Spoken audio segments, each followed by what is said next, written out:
नमस्कार लाडक्या बहिणींनो, बघा आता ज्या लाडक्या बहिणींचे थकीत हप्ते आहेत ते लवकरच त्यांच्या खात्यावर काय केले जाणार आहेत, वर्ग केले जाणार आहेत.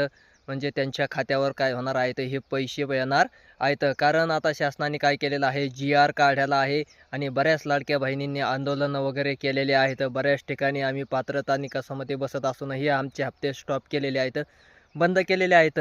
बऱ्याच मोठ्या ठिकाणी आंदोलन झाले असल्या कारणानं परत शासनाने नवीन एक GR काढून राहिलेले सर्व थकीत हप्ते जे आहेत ते लाडक्या बहिणींच्या खात्यावर लवकरच काय केले जाणार आहेत, वर्ग केले जाणार आहेत. जे पात्रता निकषामध्ये ज्या लाडक्या बहिणी बसत आहेत त्यांच्या खात्यावर काही दिवसातच काय होणार आहेत, हे पैसे पडणार आहेत, येणार आहेत. त्यांनी काळजी वगैरे करायची गरज नाही, कारण आपले हप्ते बंद पडलेले नाहीत, हे त्यांनी लक्षात ठेवायचं आहे. त्यामुळं मग जेवढे थकीत हप्ते असतील तेवढे लवकरच त्यांच्या खात्यावर काय होणार आहेत, जमा होणार आहेत. धन्यवाद.